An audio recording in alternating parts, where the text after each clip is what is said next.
अस्सलाम वालेकुम, कैसे हैं आप सब लोग? उम्मीद है सब खैरियत से होंगे। मैं हूँ बुशरा और आज मैं आपके साथ ब्रिमोट की केराटिन रिबाउंडिंग शेयर करने के लिए जा रही हूँ।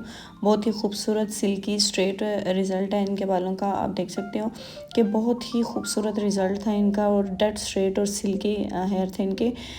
ये मेरी क्लाइंट के हेयर हैं बिफ़ोर और बहुत ही हेल्दी हेयर थे इनके और बहुत काफ़ी लॉन्ग हेयर थे और मैंने इनके लिए सिलेक्ट किया है ब्रिमोट का केराटिन सिल्की स्ट्रेट रिबाउंडिंग। और इसमें 2 स्टेप्स हैं, आप लोग देख सकते हो 1 और 2 इसके ऊपर लिखा हुआ है। सबसे पहले हम लोग 1 वाला जो इसको खोलेंगे 1 वाली पैकिंग को। और ये बेसिकली स्मूदनिंग क्रीम है। स्मूदनिंग क्रीम जो है ये बालों को सूद करने के काम आती है। ये बालों को जो क्यूटिकल्स हैं इनको ओपन करती है, बालों को डेड कर देती है। बहुत ही एहतियात के साथ हमें रिबाउंडिंग का मटेरियल केमिकल जो है वो अप्लाई करना पड़ता है और बहुत सारी प्रिकॉशंस पे अमल करना पड़ता है। अगर हम लोग क्लाइंट के बालों को सेफ साउंड रखना चाहते हैं, बालों को मज़ीद ख़राब नहीं करना चाहते और बालों को सिल्की लुक पे देना चाहते हैं, सिर्फ थोड़ी सी प्रिकॉशंस हैं जिस पे आप इम्प्लीमेंट करके बहुत अच्छे रिज़ल्ट्स अचीव कर सकते हैं।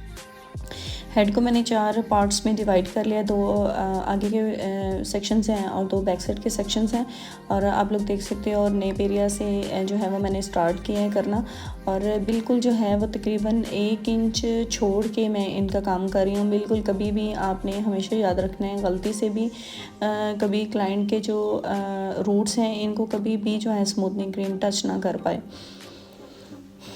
मेरी क्लाइंट के जो हेयर थे वो काफ़ी ज़्यादा लेंथी थे, वॉल्यूम भी काफ़ी था। तो आप कोशिश करें कि इसको जल्दी से आप लगाना शुरू करें। आप अपना प्रोसेस टाइम जो है वो लाज़मी ज़हन में रखें। अगर आपका प्रोसेस टाइम बहुत ज़्यादा हो जाता है तो वो आप क्लाइंट के बालों को जो है वो टाइम काफ़ी लग जाता है। मसलन कि अगर एक हेड आपके पास है तो पूरे हेड पे बालों की लेंथ जितनी भी है 5 to 7 मिनट्स होते हैं वो आपको चाहिए होते हैं पूरी एप्लीकेशन के लिए।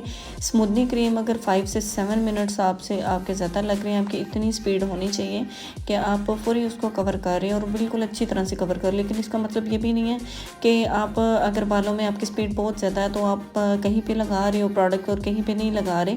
आपको बिल्कुल पतले पतले जो हैं वो सेक्शंस लेने पड़ते हैं और बिल्कुल पतले पतले सेक्शंस लेके और ये देखें जिस तरह मैं फिंगर कॉम के साथ इसको अच्छी तरह से ब्लेंड कर रही हूँ। ब्लेंड करने के बाद इसको मैं कॉम भी कर रही हूँ साथ साथ। और जो कॉम कर रही हूँ वो जो वाइट टूथ है कॉम के, वहाँ से मैं कॉम कर रही हूँ। जो मोटे दंदे हैं कॉम के उस तरफ से कर रही हूँ।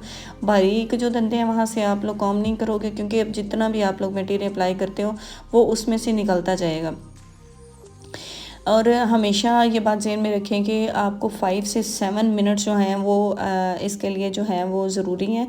अगर आप टाइम लगाते लगाते आप आधा घंटा लगा देते हो क्लाइंट के बालों में, आपकी स्पीड इतनी नहीं है, आप आधे घंटे में क्लाइंट के हेयर को कवर करते हो, तो फिर जो नेप एरिया के बाल हैं जहाँ से आप पहले से लगाना शुरू कर देते हो वहाँ पे प्रोसेस जो है वो कंप्लीट हो चुका होता है और आगे वाले जो बाल हैं उस पर प्रोसेस कंप्लीट नहीं हुआ पा रहा होता और इस तरह जो है वो बालों में इक्वली जो है डिस्ट्रीब्यूशन नहीं होती, केमिकल्स अपना असर जो है वो नहीं दिखाते। कोशिश करें कि या तो आपकी स्पीड बहुत ज़्यादा हो या फिर आप किसी को हेल्प करके इतने लंबे बालों में किसी की हेल्प लेके आप काम कर सकते हो। आप ग्रुप में काम कर सकते हो, 3 से 4 लोग मिल के काम कर सकते हो।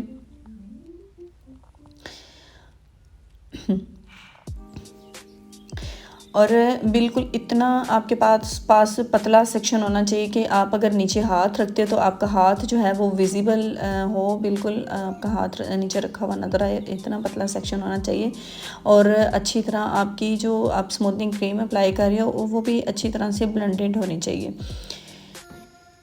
और कभी भी आप हमेशा ही याद रखें कि जो फार्मूला आपकी यू क्रीम के अंदर होता है, जो हेयर रिमूविंग क्रीम के अंदर होता है, मोस्टली जो रिबाउंड होते हैं इनकी भी पहली जो स्मूथनिंग क्रीम होती है तकरीबन उसमें भी वही फार्मूला होता है। तो आप प्लीज़ रूट्स में कभी भी मत लगाएं बालों को, वरना बाल इतना डैमेज हो जाता है, इतना ख़राब हो जाता है। क्लाइंट के बालों को रिपेयर होते होते काफ़ी महीनों लग जाते हैं, सालों लग जाते हैं। और अक्सर मैंने क्लाइंट्स इस तरह के देखे हैं कि जो सैलून पे काम करती हैं लड़कियां, वो उनके बालों को इस तरह से ट्रीट करती हैं कि वो उनको अवेयरनेस नहीं होती अच्छी तरह से, और वो फ़ौरी तौर पे उनको ट्रीटमेंट इस तरह का दे रही होती हैं कि सही तरह से प्रिकॉशन नहीं कर पाती।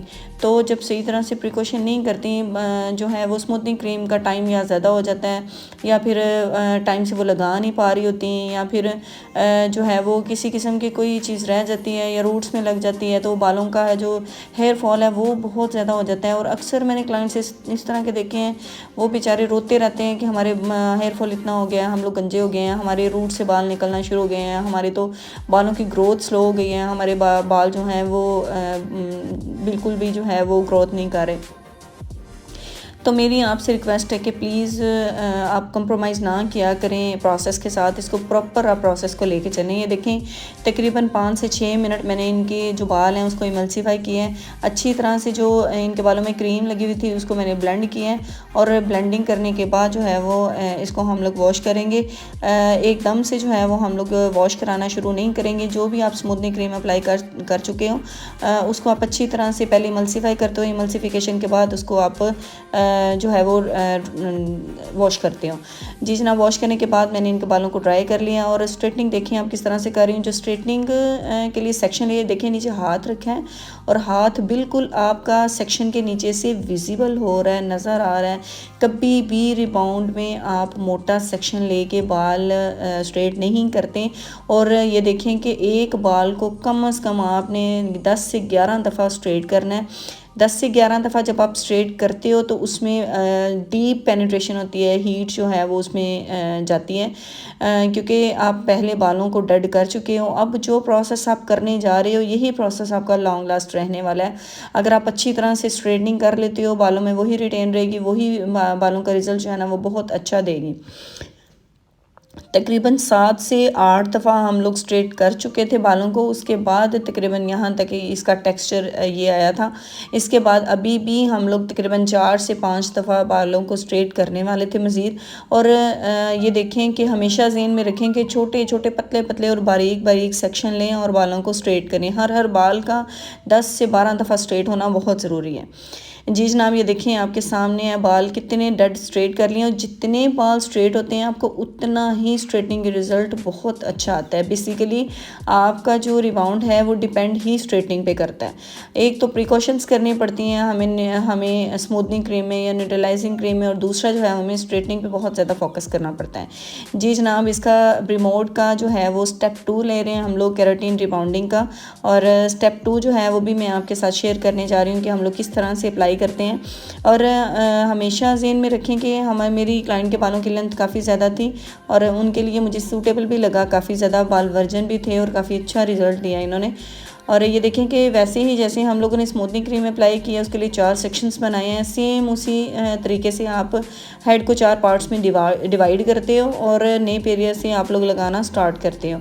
और नेप एरिया से जो है वो आप छोटे छोटे सेक्शंस में लगाना शुरू करते हो, और रूट्स में से आपने फिर 1 इंच छोड़ के लगाना है। हमेशा याद रखें कि रूट्स के अंदर जो है वो स्मूथनिंग क्रीम बिल्कुल अप्लाई ना करें, और कोशिश करें कि आपका जो न्यूट्रलाइजिंग क्रीम है, न्यूट्रलाइज़र को हम लोग फिक्सर भी बोलते हैं, कि जहाँ पे हम लोग न्यूट्रलाइजिंग क्रीम अप्लाई कर रहे हैं, बाल अगर आपके स्ट्रेट हैं, सिल्की स्ट्रेट हैं, तो आपके बाल वहीं पे जो है वो बिल्कुल उसी शेप में आ जाएंगे। अगर आपके बाल जो हैं वो आपने कर्ल्स किए हैं या ब्लो ड्राई किया बालों को, तो आपके वही शेप में आ जाएंगे बाल वॉश होने के बाद, ये न्यूट्रलाइज़र के बाद। जिस शेप में भी आप बालों को परमानेंट रखना चाह रहे हो, आप उसी शेप में पहले करते हो बालों को स्मूथनिंग क्रीम के बाद, और उसके बाद फिर आप न्यूट्रलाइज़र अप्लाई कर देते हो। न्यूट्रलाइज़र या फिक्सर एक ही चीज़ है। फिक्सर इसलिए कहते हैं कि ये फ़िक्स कर देता बालों को, अगर बाल स्ट्रेट कर लिए आपने तो ये वहीं पे फ़िक्स कर देगा।